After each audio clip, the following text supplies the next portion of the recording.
Hello friends, everything for exam channel में आपका स्वागत है। जैसा कि आप जानते हैं कि राजस्थान विद्युत विभाग 2021 की भर्ती निकली हुई है, जिसमें आईएन, जेएन, आईए, सीए, जे डिफरेंट डिफरेंट पोस्ट के लिए वैकेंसीज निकली है। और आप जानते हैं कि general knowledge and everyday science का जो पैटर्न है वो चेंज हो चुका है।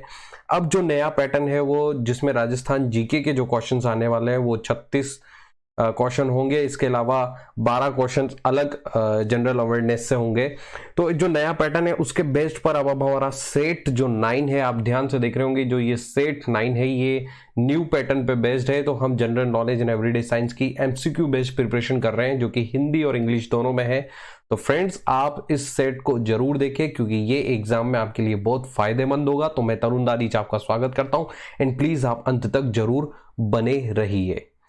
तो फ्रेंड्स, चलते हैं आगे। सबसे पहले मैं आपको एक बार फिर बता देता हूं कि न्यू पैटर्न में क्या आने वाला है, जिसकी हम प्रिपरेशन कर रहे हैं general knowledge and everyday science. तो उसमें जो जीके रिलेटेड राजस्थान के क्वेश्चन होंगे वो अब 36 होंगे, और जो वर्ल्ड, इंडिया और एवरीडे साइंस के क्वेश्चन होंगे वो लगभग 12 क्वेश्चन होंगे और 12 ही मार्क्स के होंगे। तो मैं बता देता हूँ कि राजस्थान के जो स्टूडेंट्स थे, जो राजस्थान के पढ़ने वाले बच्चे थे, उन्होंने ये शिकायत की थी कि राजस्थान का पोर्शन ज़्यादा दिया जाए, तो उसके बेस पर इस पोर्शन को बढ़ाया गया था। तो फ्रेंड्स, जो आगे वाला जो आने वाला जब ये एग्जाम होगा उस समय इसी पैटर्न पर क्वेश्चंस आपसे एग्जाम में पूछे जाएंगे। तो पहले मैं आपको बताता हूं कि friends, in this video everything for exam have put more content of Rajasthan current and Rajasthan GK according to exam. हमने इस जो ये सेट 9 बनाया है इसमें ज्यादा से ज्यादा राजस्थान करंट और राजस्थान जीके का कंटेंट डाला है। और ये नहीं है कि हमने टोटल 36 क्वेश्चन डाले। हम नारे कहने का मतलब जितने भी अब आगे सेट्स आते जाएंगे उन सब सेट्स में राजस्थान करंट और राजस्थान जीके के क्वेश्चन ज्यादा होंगे। इसके अलावा we will try our best to cover maximum syllabus in all the upcoming sets. जितने भी आगे सेट्स आने वाले हैं उनमें हम ज्यादा से ज्यादा सिलेबस कवर करने की कोशिश करेंगे। And with our hard work everything for exam think that you will get more and more questions from here in the exam. मुझे लगता है कि फ्रेंड्स, जो सेट्स हम बना रहे हैं वो एग्जाम को ध्यान में रखते हुए, जो एजेंसी इन्होंने सेलेक्ट की उसको ध्यान में रखते हुए क्वेश्चंस बना रहे हैं, ताकि आपके लिए ज्यादा से ज्यादा यही क्वेश्चंस एग्जाम में आपको मिलेंगे। और ये बहुत फायदेमंद सेट्स है फ्रेंड्स, बहुत फायदे। अभी जो पुराने 8 सेट्स बचे हैं वो भी आपके लिए फायदेमंद है फ्रेंड्स, उनको भी आप जरूर देखना और आने वाले सेट्स को भी जरूर देखना, ये आपके लिए बहुत ज्यादा फायदेमंद होंगे।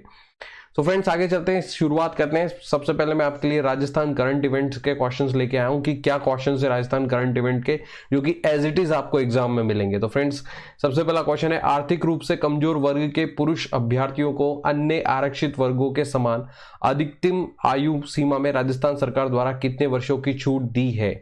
How many years relaxations has been given by the Rajasthan government in the upper age limit to the male candidates of EWS at the same level as the reserved categories? तो ऑप्शन है 10, 5, 3, 1। तो friends, इसका जो सही answer है वो है 5।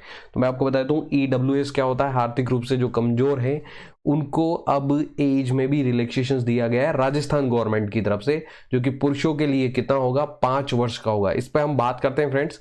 तो सबसे पहले मैं आपको बताता हूं कि जो पुरुष अभ्यर्थी है उनके लिए ये छूट लगभग 5 साल की है, महिलाओं के लिए लगभग 10 साल की। फ्रेंड्स, इन दोनों पर क्वेश्चन पूछा जा सकता है क्योंकि ये छूट के ऊपर ही अभी जो राजस्थान के जो संशोधन हुआ है वो एज रिलैक्सेशंस पे हुआ है, तो इस पर क्वेश्चन आ सकता है। तो पुरुषों के लिए 5 साल है और महिलाओं के लिए 10 साल।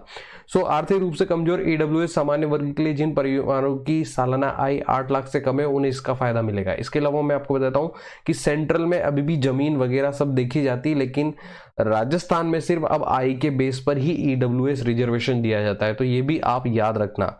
नए प्रावधान के बाद EWS अभ्यर्थी के पुरुष 45 साल तक और सरकारी नौकरी के लिए आवेदन कर सकेंगे, और वहीं महिलाएं 50 साल की उम्र तक आवेदन कर सकेगी। इसके अलावा फ्रेंड्स, मैं आपको बताता हूं कि EWS स्वर्ण आरक्षण जो कोटा है उसको प्राप्त करने के लिए निम्न में कौन सी निम्न पात्रता मानदंड का होना आवश्यक है? तो फ्रेंड्स, मैं आपको बताता हूँ 8 लाख रुपए जो होते हैं उससे सालाना वार्षिक आय कम होना चाहिए परिवार की। इसके अलावा जो लाभार्थी का परिवार उसके लगभग 5 एकड़ से अधिक भूमि नहीं होना चाहिए। आवासीय प्लाट जो है वो 1000 वर्ग फुट से कम होना चाहिए। नगर पालिका शहरी क्षेत्र में आवासीय भूखंड का क्षेत्र 100 वर्ग गज से कम हो और ग्रामीण क्षेत्र में लगभग 200 वर्ग गज से कम होना चाहिए फ्रेंड्स। ये जिसके भी पास होगी ईडब्ल्यूएस की ये पात्रताएं वो केंद्र में बैठ सकता है। इसके अलावा 8 लाख से कम वो राजस्थान का एलिजिबल, राजस्थान के लिए ईडब्ल्यूएस के लिए अप्लाई कर सकता है। तो ये जरूर याद रखना फ्रेंड्स, इनसे एग्जाम में क्वेश्चन जरूर पूछा जा सकता है। आगे चलते हैं। किस राज्य सरकार ने घर घर औषधि योजना शुरू की है? Which state government has started घर घर औषधि योजना? ऑप्शन से राजस्थान, बिहार, उत्तर प्रदेश, गोवा। फ्रेंड्स एग्जाम में क्वेश्चन इस तरीके से आ सकता है, आप कंफ्यूज हो सकते हैं, उत्तर प्रदेश को लेकर कंफ्यूज हो सकते हो, लेकिन ये वाकई में राजस्थान का क्वेश्चन है, इसलिए राजस्थान इसका आंसर है। तो राजस्थान के जो मुख्यमंत्री उन्होंने घर घर औषधि योजना शुरू की है।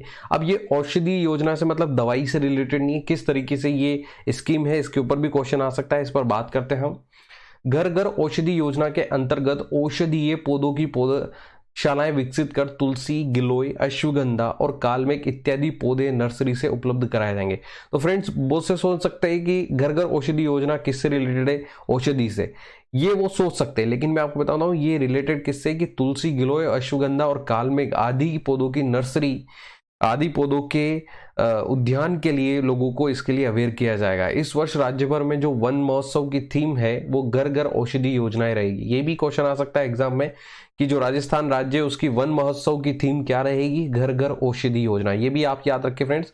राज्य के समस्त जिलों और वन मंडलों के अधीन सभी फॉरेस्ट रेंज, तहसील, ग्राम पंचायतें तथा शहरी निकायों में माह जुलाई में वन महोत्सव मनाया जाएगा। घर घर औषधि योजना केवल पौधे बांटने की योजना नहीं है, बल्कि स्वास्थ्य और संरक्षण से जुड़े उन विचारों को बांटने की भी योजना है जो औषधीय पौधों के योगदान को जनमानस के माथे पे बिठाती है। तो फ्रेंड्स आपको ये याद रखना है कि जो घर घर औषधि योजना है वो राजस्थान की योजना है। ये किससे बेस्ड है? इसमें तुलसी, गिलोय, अश्वगंधा और कालमेघ जैसे पौधों को, औषधीय पौधों को उगाने के लिए अवेयर किया जाएगा।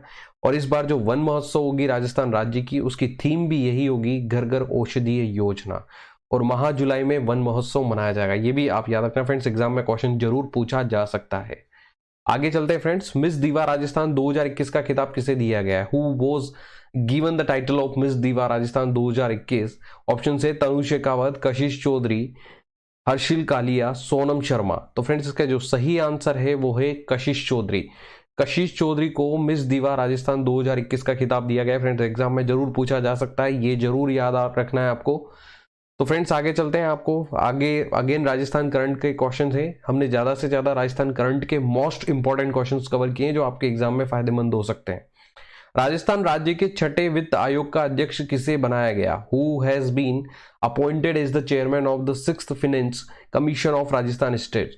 याद रहे फ्रेंड्स, छठा वित्त आयोग चल रहा है अभी, जिसका अध्यक्ष कौन है? ऑप्शन से अशोक लाहोटी, लक्ष्मण सिंह रावत, प्रद्युमन सिंह, ज्योति किरण। इसका सही आंसर है फ्रेंड्स प्रद्युमन सिंह। प्रद्युमन सिंह को राजस्थान राज्य के छठे वित्त आयोग का अध्यक्ष बनाया गया है। फ्रेंड्स एग्जाम में क्वेश्चन आ सकता है, इसको जरूर याद रखना है आपको। तो फ्रेंड्स अपन बात करते हैं कि राजस्थान का वित्त आयोग, इसकी स्थापना कब हुई थी? 24 अप्रैल 1994 की इसकी स्थापना हुई थी। जो प्रथम वित्त आयोग था उसके अध्यक्ष थे कृष्ण कुमार गोयल। ये राजस्थान अवेयरनेस से ये क्वेश्चन पूछा जा सकता है कि प्रथम वित्त आयोग के अध्यक्ष कौन थे? कृष्ण कुमार गोयल। दूसरे वित्त के थे हीरालाल देवपुरा, तीसरे के थे मानक चंद सुराणा, चौथे के थे डॉक्टर बीडी किल्ला और पांचवे के थे डॉक्टर ज्योति किरण। तो फ्रेंड्स आपको लास्ट वाला याद रखना है, तो पांचवे के थे डॉक्टर ज्योति किरण। अभी बनाए गए हैं प्रद्युमन सिंह, ये आप इमेज देख सकते हैं, प्रद्युमन सिंह को बनाया गया। और पहले कौन थे? कृष्ण कुमार गोयल, और इसकी स्थापना 1994 में हुई थी। तो फ्रेंड्स राजस्थान के राज्यपाल कालराज मिश्र ने राज्य वित्त आयोग के गठन को मंजूरी दी, जिसके अध्यक्ष पूर्व वित्त मंत्री प्रद्युमन सिंह को राजस्थान के छठे वित्त आयोग का अध्यक्ष बनाया गया। इसके साथ ही लक्ष्मण सिंह व अशोक लाहोटी को सदस्य बनाया गया। तो फ्रेंड्स आपको याद रखना है राजस्थान के राज्यपाल है कालराज मिश्र, और पूर्व वित्त मंत्री भी रह चुके हैं प्रद्युमन सिंह, जिनको अध्यक्ष बनाया गया है इस बार। इसके अलावा 2 सदस्य और बनाए गए, लक्ष्मण सिंह, अशोक लाहोटी, ये भी आप याद रखें। आगे चलते हैं फ्रेंड्स। कच्चे खनिज तेल उत्पादन में राजस्थान को कौन सा स्थान प्राप्त हुआ है? What is the rank of Rajasthan in the crude mineral oil production? Option है 7वां, पहला, दूसरा, 5वां। तो फ्रेंड्स इसका सही आंसर है दूसरा। राजस्थान जो है उसको कच्चे खनिज तेल के उत्पादन में दूसरा स्थान मिला है। और वैसे पहला स्थान तो आप बहुत अच्छे से जानते होंगे, बॉम्बे हाई जो कि मुंबई समुद्र में है, तो वो जो है उसको पहला स्थान मिला है, और दूसरा हमारे राजस्थान को मिला है। ये जरूर याद रखना फ्रेंड्स, एग्जाम में क्वेश्चन पूछा जा सकता है ये। आगे चलते हैं फ्रेंड्स। राजस्थान से किसने यूथ विश्व मुक्केबाजी चैंपियनशिप में स्वर्ण पदक जीता? Who from Rajasthan won the gold medal in the youth world boxing championships? Option है पूनम, अरुंधति चौधरी, अल्फिया पठान, गीतिका। ये राजस्थान करंट इवेंट से ही क्वेश्चन है फ्रेंड्स। इसका सही आंसर है अरुंधति चौधरी। अरुंधति चौधरी वो है जिसने यूथ विश्व मुक्केबाजी चैंपियनशिप में स्वर्ण जीता। ये हमारे लिए राजस्थान के लिए गौरवान्वित करने वाली बात है फ्रेंड्स, इसको जरूर याद रखना। अरुंधति चौधरी उनका नाम है। तो फ्रेंड्स इसके अलावा मैं आपको बताता हूँ राजस्थान अवेयरनेस से क्वेश्चन आ सकता है एग्जाम में कि राजस्थान के प्रमुख चर्चित खिलाड़ी कौन है? मिताली राज, जो कि चर्चा में ही रहती है, वो भी टूर्नामेंट भी खेलने गई हुई है। तो क्रिकेट से रिलेटेड है मिताली राज। ये पूछा जा सकता है कि किससे रिलेटेड है? क्रिकेट से। टेस्ट क्रिकेट मैच में दोहरा शतक बनाने वाली पहली महिला भी मिताली राज है। ये दो चीजें हैं जो आपको याद रखनी है। देवेंद्र झाझरिया जो कि पैरालंपिक खिलाड़ी है, ये भी याद रखना, वो भी ओलंपिक की वजह से चर्चा में थे। इनके पास कुल 4 ओलंपिक मेडल हो गए, जिसमें से 2 गोल्ड और 1 सिल्वर और 1 कांस्य। अभी लेटेस्ट में इन्होंने गोल्ड जीता था ओलंपिक में, तो ये जरूर याद रखना है आपको फ्रेंड्स। अभिजीत गुप्ता जो कि शतरंज खिलाड़ी है, इनसे इस पर क्वेश्चन आ सकता है कि किस तरीके की खिलाड़ी है? एक शतरंज खिलाड़ी है और गुप्ता ने 4 बार कॉमनवेल्थ शतरंज चैंपियनशिप का खिताब जीतने वाले पहले खिलाड़ी। ये वाकई में बहुत इंपॉर्टेंट क्वेश्चन है। अपूर्वी चंदेला शूटिंग से रिलेटेड है, कॉमनवेल्थ गेम्स में 2014 में देश को स्वर्ण दिलाने वाली, अर्जुन अवार्ड 2016 से सम्मानित है। कृष्णा पूनिया जो कि डिस्कस थ्रोवर से रिलेटेड है फ्रेंड्स, ये भी आप याद रखना। राष्ट्रमंडल खेलों में फाइनल मैच में क्लीन स्वीप कर 61.51 मीटर में स्वर्ण पदक जीता था और ये पद्मश्री से भी सम्मानित है।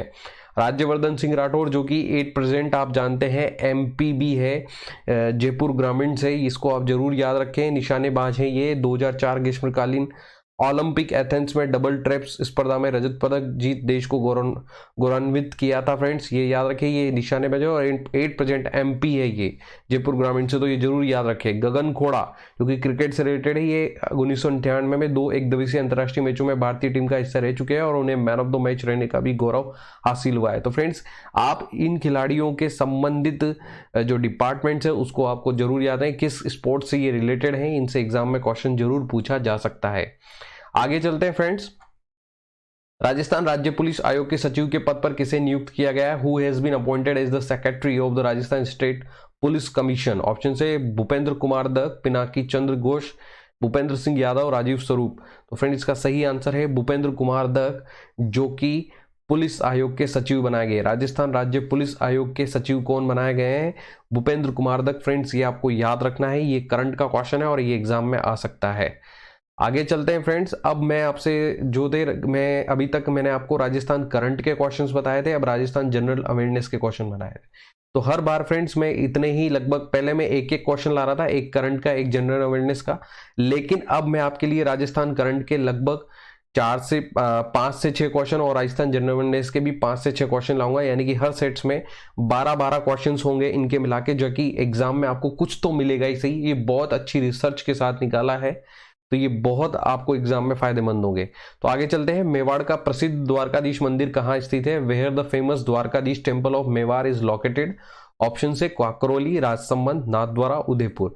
तो इसका सही आंसर है फ्रेंड्स काकरोली।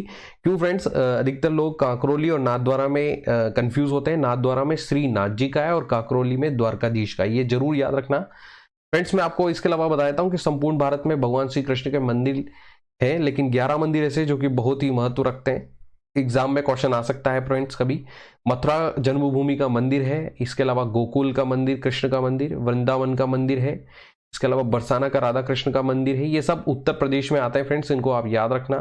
द्वारिका का मंदिर ये गुजरात में आता है, ये आपको याद रखना है फ्रेंड्स, इसके बारे में पूछ लिया जाता है। श्री कृष्ण निर्वाण स्थल जो कि गुजरात में, ये सोमनाथ मंदिर के आसपास है फ्रेंड्स, क्योंकि श्री कृष्ण का निर्वाण स्थल जहां जंगल में उनके पैर पर तीर लगा था, तो फ्रेंड्स ये उससे रिलेटेड है। श्रीनाथ जी का मंदिर राजस्थान, याद रहे श्रीनाथ जी का मंदिर नाथद्वारा में है और द्वारकाधीश जी का कांकरोली में है। जगन्नाथ मंदिर उड़ीसा, यानी कि पुरी जिसको उड़ीसा में आता है, वो जगन्नाथ मंदिर बहुत फेमस मंदिर, ये कृष्ण भगवान का मंदिर है। श्री कृष्ण मठ मंदिर उडुपी जो कि कर्नाटका में, अरुलुमिक श्री पार्थ सारथी स्वामी मंदिर जो कि चेन्नई में है, सांदीपनी आश्रम उज्जैन में है और पंडरुपुरु का टिटोबा मंदिर दक्षिण महाराष्ट्र में। तो ये फ्रेंड्स जो कृष्ण भगवान से रिलेटेड क्वेश्चन है, जो कि राजस्थान में आपसे श्रीनाथ जी और द्वारकाधीश से पूछा जा सकता है। इसके अलावा इंडिया जीके में ये अलग से पूछे जा सकते हैं। आगे चलते हैं फ्रेंड्स। जोधपुर के मेहरानगढ़ किले का निर्माण किसके द्वारा कराया गया था? Mehrangarh fort of Jodhpur was constructed by Rao Jodha, Rao Bika, Umesh Singh, Ajit Singh. तो फ्रेंड्स का सही आंसर है राव जोधा। राव जोधा ने जोधपुर के मेहरानगढ़ किले का निर्माण करवाया था। ये आपको याद रखना है फ्रेंड्स, ये 100% एग्जाम में पूछा जा सकता है। आगे चलते हैं फ्रेंड्स, मैं आपको बताता हूं कि कुछ इंपॉर्टेंट राजस्थान के फोर्ट्स है जिनका निर्माण किसने करवाया। ये हो सकता है एग्जाम में एक क्वेश्चन इनसे जरूर पूछा जा सकता है। तो आमेर फोर्ट जो जयपुर का है वो राजा मान सिंह ने कराया था। ये आपको याद रखना है फ्रेंड्स, ये आपको इजीली भी याद रहेगा क्योंकि मान सिंह हम जयपुर के नाम से जानते हैं और आमेर पे अकबर का भी कुछ था और राजा मान सिंह का उनसे संधि भी हुई थी इसके अलावा। तो आप याद रख सकते हैं मेहरानगढ़ फोर्ट जो कि जोधपुर का है, जो कि राव जोधा, जोधा से जोधपुर याद रख सकते हैं आप फ्रेंड्स। और सोना फोर्ट जो कि जैसलमेर में है, रावल जैसल, जैसल से आप जैसलमेर याद रख सकते हैं फ्रेंड्स। जूनागढ़ फोर्ट जो कि बीकानेर में है, जो कि राव बीका ने इसका बनाया था फ्रेंड्स, ये भी आप याद रखना है, बीकानेर से बीका याद रख सकते हैं आप। और इसके अलावा कुंभलगढ़ फोर्ट जो राणा कुंभा ने बनाया था, कुंभा से आप कुंभलगढ़ याद रख सकते हैं फ्रेंड्स। रणथंबोर फोर्ट जो कि नागिल जाट्स ने बनाया था।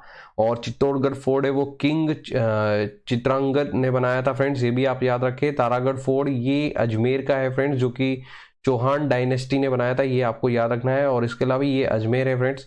इसके अलावा गढ़ पैलेस जो कि बूंदी का है वो राजा राव रतन सिंह हाड़ा ने बनाया था। और सिटी पैलेस उदयपुर है, महाराणा उदय सिंह, उदय से उदयपुर याद रख सकते हैं फ्रेंड्स, महाराणा उदय सिंह ने बनाया था।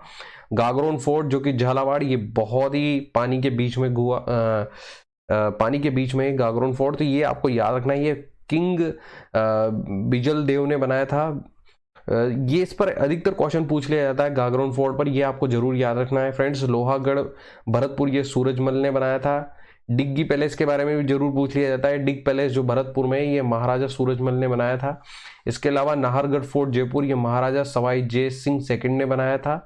और जयगढ़ फोर्ट ये महाराजा जयसिंह ने बनाया था फ्रेंड्स, ये भी आप याद रखें। सिटी पैलेस जयपुर वाला जो सिटी पैलेस है ये महाराजा सवाई जयसिंह सेकंड ने बनाया था।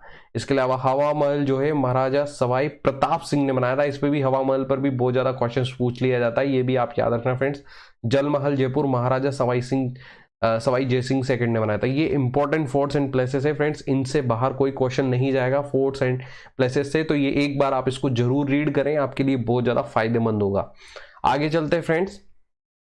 गणित विहीन वास्तुकार का नमूना पटवो की हवेली स्थित है। पटवो की Haveli the specimen of matchless architect is situated at, option है जैसलमेर, फतेहपुर, चूरू, महसर। तो इसका सही आंसर है फ्रेंड्स जैसलमेर।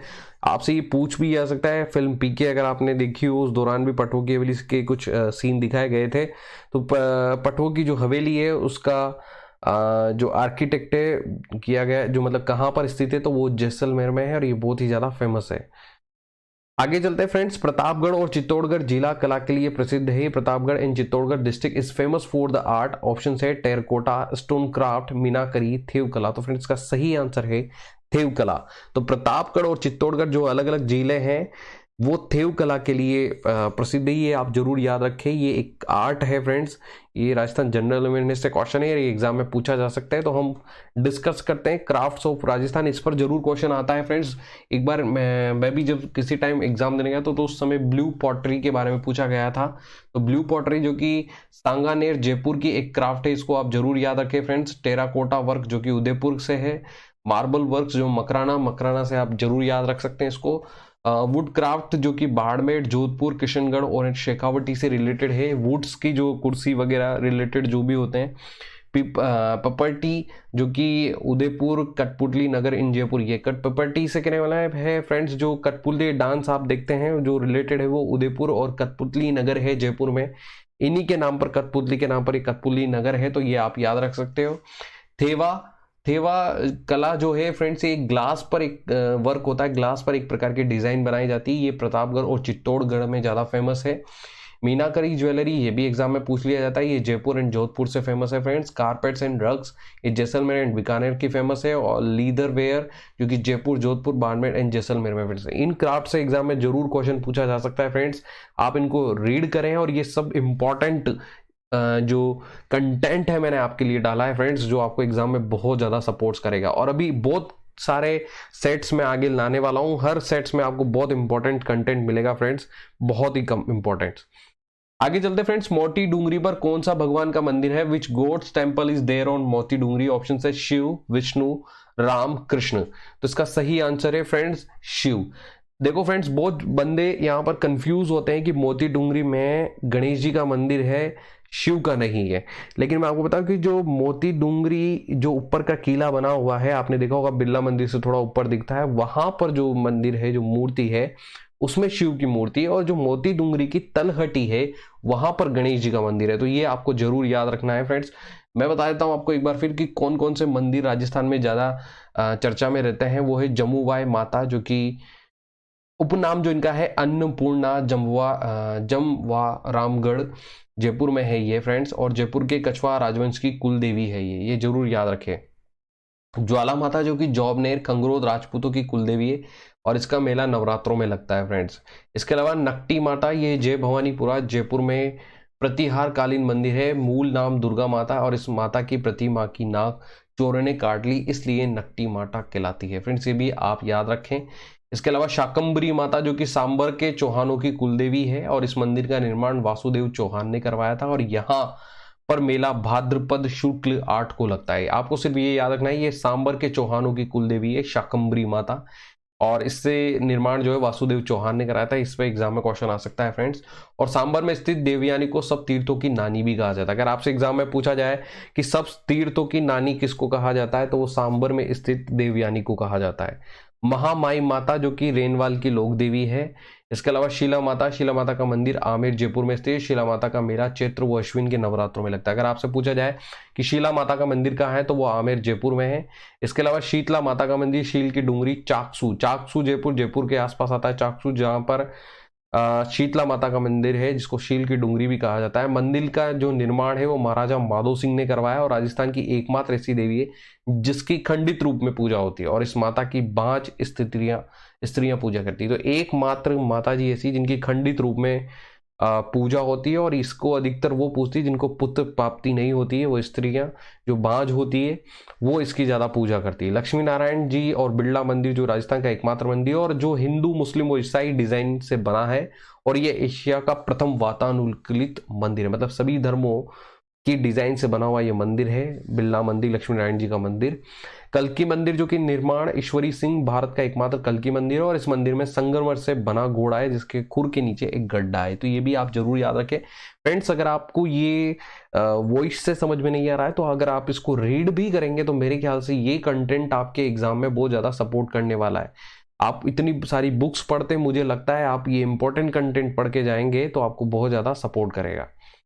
आगे बताता हूं फ्रेंड्स, गोविंद देव जी का मंदिर जयपुर का बहुत ही प्रसिद्ध मंदिर है। ये भी, इसका निर्माण 1735 में सवाई जयसिंह ने करवाया, और जयपुर के आराध्य देव, जयपुर के राजा गोविंद देव जी को अपना शासक व स्वयं को उसका दीवान मानते थे। इस मंदिर की परिसर में स्थित सत्संग भवन विश्व में बिना खंभों वाला सबसे बड़ा भवन है, और इसका नाम Guinness book of world record में दर्ज है। इसको दर्शन हेतु इंटरनेट पर जारी किया गया। तो मतलब जो फ्रेंड्स इसका जो सत्संग भवन है वो बिना खंभों के मतलब खड़ा हुआ है। तो ये भवन Guinness book of world record में भी आ चुका है। तो ये भी आपको याद रखना है फ्रेंड्स। जगत शिरोमणि मंदिर जो कि निर्माण मानसिंह की पत्नी कनकावती ने अपने पुत्र जगत की स्मृति में करवाया है। इसमें श्री कृष्ण की प्रतिमा है, और इसे मीरा मंदिर भी कहते हैं। इस मंदिर में श्री कृष्ण की वही प्रतिमा है जिसकी पूजा मीरा करती है, यानी कि जो वो कृष्ण भगवान जिनकी मीरा पूजा करती थी, वो इस हिसाब से इसको मीरा मंदिर भी कहा गया है। और यह है जगत शिरोमणि मंदिर। मोती डूंगरी की तलहट में जहां गणेश जी का सुप्रसिद्ध मंदिर है, इसमें गणेश चतुर्थी को मेला बढ़ता है। याद रखें, मोती डूंगरी की तलहट में राज रागेश्वर सिद्धेश्वर शिव मंदिर, यह मंदिर आम जनता के लिए केवल शिवरात्रि के दिन खुलता है। यह जयपुर के राजाओं का निजी मंदिर है, और निर्माण राम सिंह द्वारा 1864 में चूलगिरी का मंदिर जो कि जयपुर में है। दादू दयाल, राजस्थान का कबीर, इनकी समाधि नरेना नारायण में स्थित है, और इस समाधि को दादू खोल कहा जाता है, और इसके संगम स्थल को अलख दरीबा कहते हैं। ये भी याद रखें आप फ्रेंड्स, दादू दयाल राजस्थान का कबीर कहा जाता है इसको। ये भी एग्जाम में पूछा जा सकता है। रज्जब जी की पीठ जो कि सांगानेर, रज्जब जी की जीवन भर दूल्हे के वेश में रहे थे, इसलिए ये भी पूछा जा सकता है। और गलता तीर्थ के बारे में हमेशा पूछा जाता है। यहाँ पर गालव नामक ऋषि ने तपस्या की थी, और पहाड़ी पर सूर्य मंदिर है। गलता को मंकी वैली तथा राजस्थान की मिनी काशी, छोटी काशी भी कहा जाता है। अगर आपसे एग्जाम में पूछा जाए राजस्थान की मिनी काशी किसको कहा जाता है, गलता जी तीर्थ को। छोटी काशी किसे कहा जाता है, गलता जी को। मंकी वैली किसे कहा जाता है, गलता तीर्थ को। और गालव नामक ऋषि की तपस्या की वजह से इसको गलता कहा जाता है। तो ये भी आपको याद रखना है, बहुत ही इंपॉर्टेंट कंटेंट है फ्रेंड्स, ये इसको आप जरूर रीड करके जाना है एग्जाम में। बहुत ज्यादा आप इतनी सारी बुक्स पढ़ेंगे, मुझे लगता है ये कंटेंट आपके लिए इनफ और बहुत प्यारा कंटेंट है। आगे चलते हैं फ्रेंड्स, ये थे राजस्थान करंट और राजस्थान जनरल अवेयरनेस के क्वेश्चंस। अब आगे चलते हैं, थोड़ा सा और एवरीडे साइंस से हम निकालते हैं। जनरल साइंस से हम क्या क्वेश्चंस पूछा जा सकता है आपसे। दूध को मथने पर क्रीम अलग हो जाती है, इसका कारण है the reason why cream separates when milk is churned. तो ऑप्शन है गुरुत्वीय बल, अभिकेंद्रीय बल, अपकेंद्रीय बल, घर्षण बल। तो इसका सही आंसर है अपकेंद्रीय बल। सेंट्रीपिटल फोर्स की वजह से दूध को जब हम मथते हैं तो उसकी क्रीम अलग हो जाती है, बाहर की ओर चली जाती है। इस तरीके का क्वेश्चन एग्जाम में आ सकता है फ्रेंड्स। तो मैं ये थोड़ा सा एक्सप्लेन कर देता हूं कि अभिकेंद्रीय बल और अपकेंद्रीय बल क्या है। अभिकेंद्रीय बल की दिशा केंद्र की तरफ होती तरह ये केंद्राभिसारी बल होता है, यानी कि वृत्त जब अंदर की ओर कोई बल लगता है तो उसको अभिकेंद्रीय बल कहा जाता है। और जब केंद्र से दूर की तरफ कोई बल लगता है फ्रेंड्स तो उसको अपकेंद्रीय बल कहते हैं, यानी कि केंद्र से दूर की तरफ वाले बल को अपकेंद्रीय कहा जाता है। अभिकेंद्रीय बल एक वास्तविक बल होता है जो वस्तु को केंद्र की तरफ रखने का प्रयास, यानी कि ये एक वास्तव में लगना, आपको महसूस सा होगा ये वास्तव में है। और जबकि अपकेंद्रीय बल आभासी, यानी कि ये आपको महसूस नहीं होता है। तो जो वास्तविक बल है वो अभिकेंद्रीय और जो आभासी बल है वो अपकेंद्रीय बल है। अभिकेंद्रीय बल की खोज आइजैक न्यूटन को आप बहुत अच्छे से जानते होंगे, उन्होंने की थी सन 1684 में। और अपकेंद्रीय बल की खोज क्रिस्टियन हाइगन्स ने 1659 में की थी फ्रेंड्स। ये आप जरूर याद रखें। कुछ उदाहरण मैं आपको अभिकेंद्रीय के बता देता हूं। गोल घूमते हुए झूले पर बैठे लोग अभिकेंद्रीय बल के कारण बाहर की ओर चले जाते हैं। जब हम किसी रस्सी से गेंद को बाहर कर रस्सी के एक छोर को पकड़ चारों ओर घुमाते तो उस रस्सी में जो तनाव पैदा होता है उस गेंद को केंद्र के इर्द गिर्द घूमता है। तो फ्रेंड्स मैं आपको बता देता हूं कि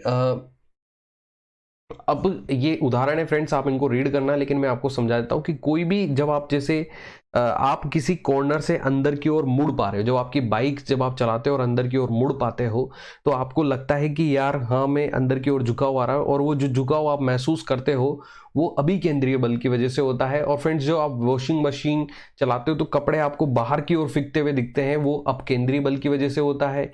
इसके अलावा जो फ्रेंड्स आप देखते हो कि क्रीम जो आप कभी मत तो दही मतोगे तो तब भी आपको ऐसा लगेगा कि वो बाहर की ओर इकट्ठा होता जा रहा है, तो ये भी अपकेंद्रीय बल के कारण होता है। ये आपको जरूर याद रखना है। इसके अलावा फ्रेंड्स कंप्यूटर से एक क्वेश्चन जरूर आ सकता है। मेरा ऐसा मानना है कि एवरीडे साइंस में कंप्यूटर से एक क्वेश्चन जरूर आएगा। आप कंप्यूटर के सिंपल्स क्वेश्चन जरूर पढ़ के जाए। वैसे हर बार मैं आपके लिए कंप्यूटर का एक क्वेश्चन जरूर डालूंगा। एक बाइट के बराबर कितने बिट होता है, how many bits equal 1 bite.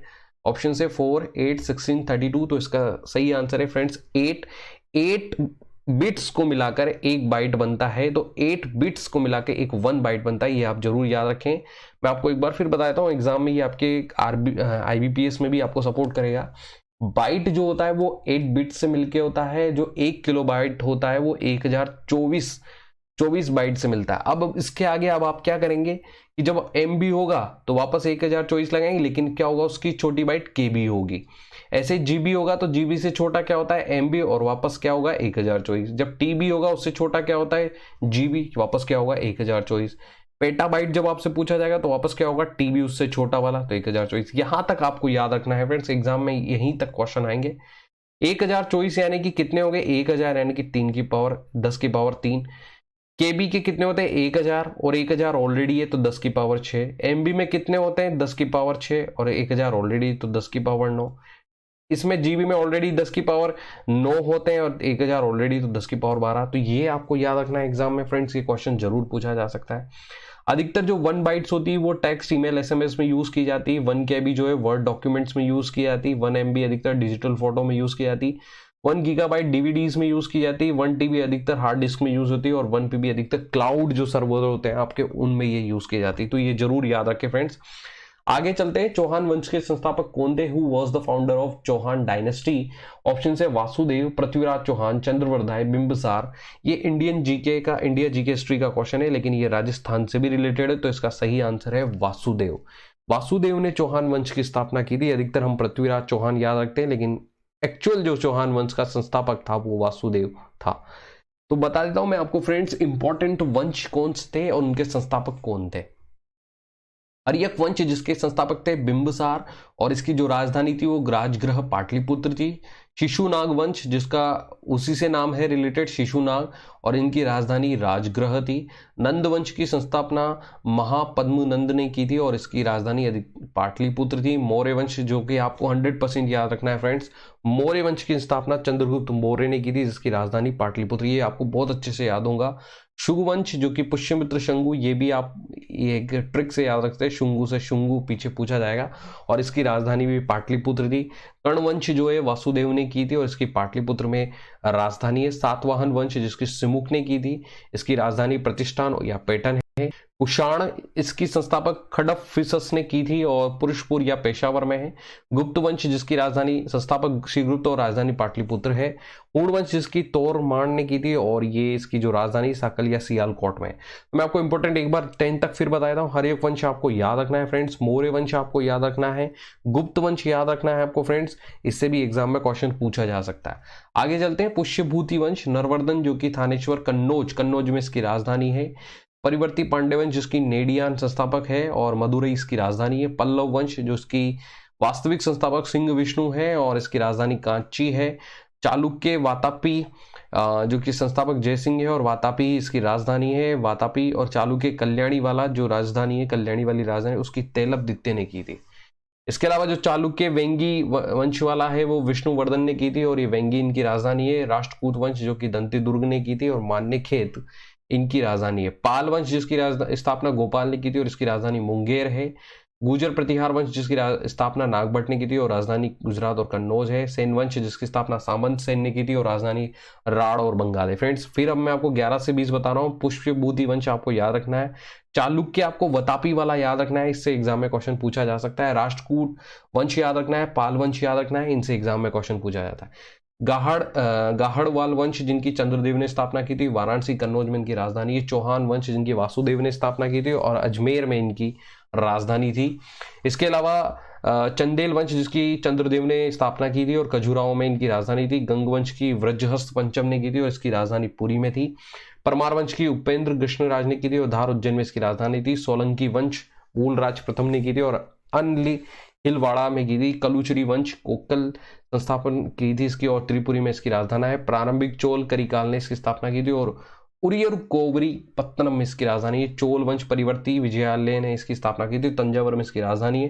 Hoysala वंश विष्णुवर्धन ने इसकी स्थापना की थी और द्वार समुद्र में इसकी राजधानी है। यादव वंश देवगिरी में इसकी राजधानी थी। मालवा के क्षत्रप कर्मादक ने इसकी स्थापना की थी, उज्जैनी में इसकी राजधानी है। इक्ष्वाकु वंश की वशिष्ठ पुत्र ने की थी और नागार्जुन कोंड इसकी राजधानी है। तो फ्रेंड्स आपको वापस बता देता हूँ 21 से 33 में कौन कौन है। गाहड़ वंश आपको याद रखना है, चौहान वंश याद रखना है, चंदेल वंश आपको याद रखना है फ्रेंड्स।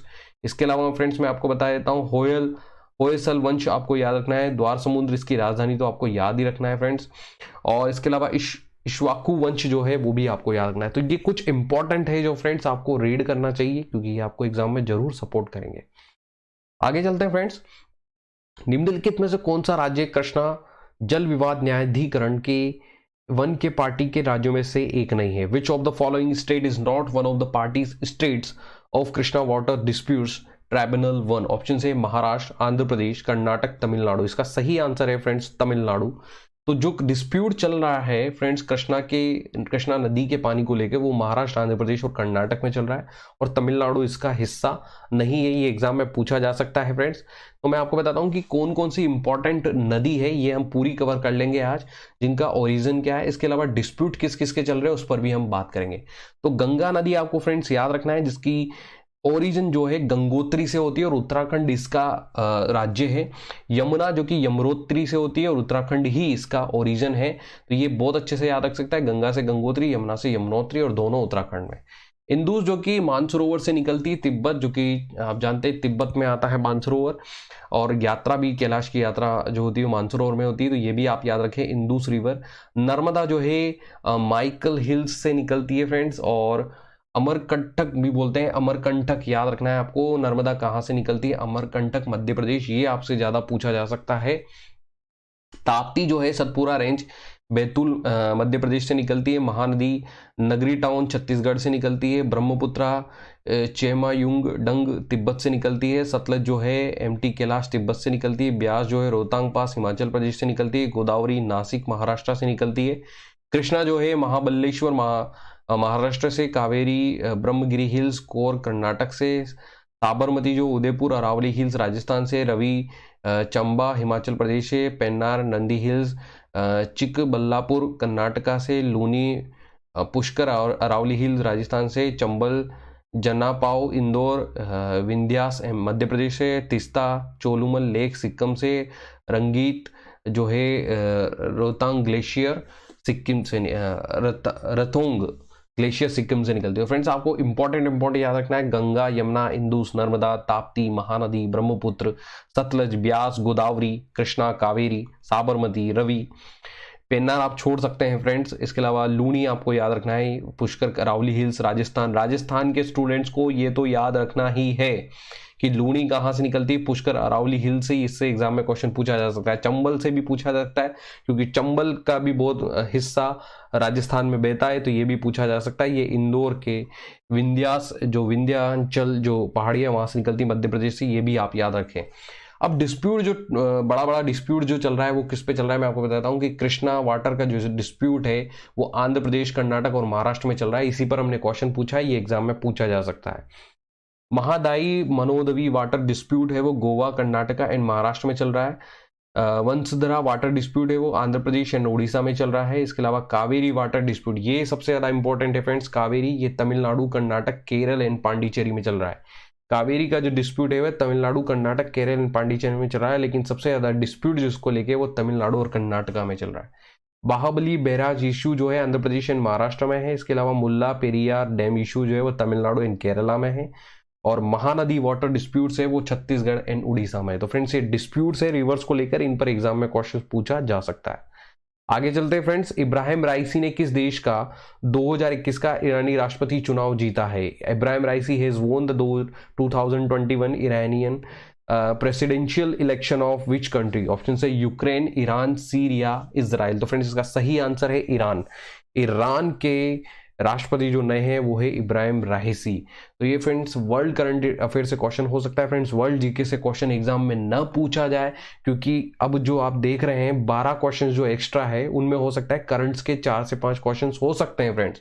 वर्ल्ड इंडिया जो है वो जीके न हो के करंट के क्वेश्चन हो सकते हैं क्योंकि जो एजेंसी है उसके थ्रू करंट्स के क्वेश्चन ज्यादा डाले जाते हैं। तो फ्रेंड्स ये है, तो मैं आपको बताता हूं कि new presidents and prime minister in news कौन सबसे ज्यादा अभी चर्चा में हालिया इन 2-3 महीनों में अगर अपन देखें सबसे ज्यादा चर्चा में, तो उन पर अपन बात करते हैं।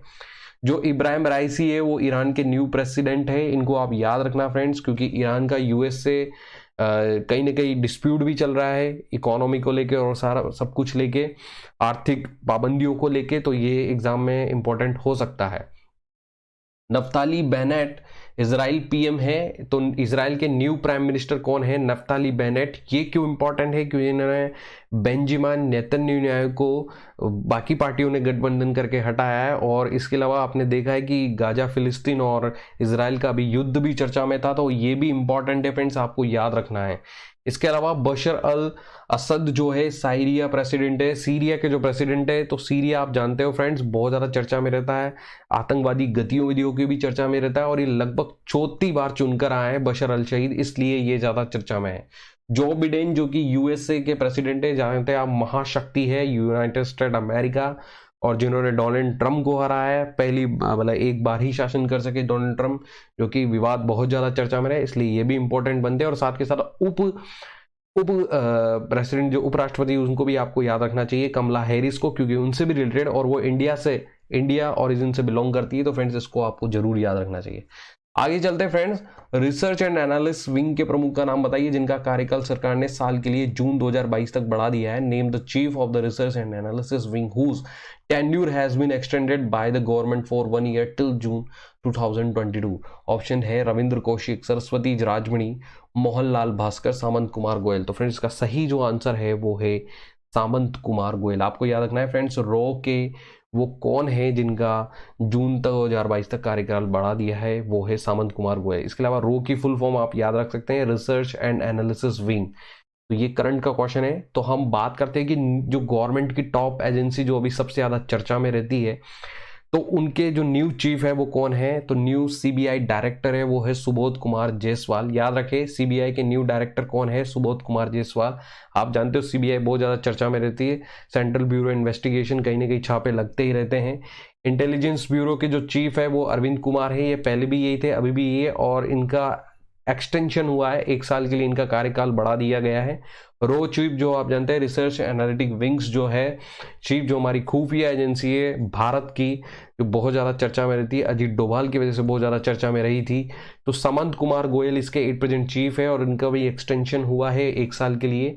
इसके अलावा जो इलेक्शन कमिश्नर है, क्योंकि इलेक्शन कमीशन भी आप जानते हो अभी इलेक्शन हुए थे लास्ट, उनकी वजह से चर्चा में रही थी। तो जो न्यू चीफ इलेक्शन कमिश्नर है वो, सॉरी हम यहाँ नाम लिखना भूल गए हैं, तो आपको याद रखना है कि ये सुशील चंद्रा है। इनका नाम क्या है फ्रेंड्स, इनका नाम सुशील चंद्रा है।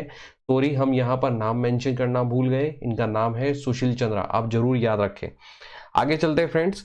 तो फ्रेंड्स ये थे अब तक के आपके राजस्थान करंट अवेयरनेस, इसके अलावा इंडिया जी के एवरीडे साइंस से रिलेटेड क्वेश्चंस। फ्रेंड्स हम आपके लिए और बहुत सारे सेट्स लेके आएंगे, उनमें ज़्यादा से ज़्यादा राजस्थान करंट जनरल अवेयरनेस के टॉप क्वेश्चंस हम आपके लिए कवर करेंगे फ्रेंड्स। और मैं आपसे यही कहना चाहता हूँ कि ये एग्जाम पैटर्न वही है, लेकिन एग्जैक्ट क्वेश्चन ऐसे नहीं है कि 36 क्वेश्चन उसके हैं और 12 क्वेश्चन।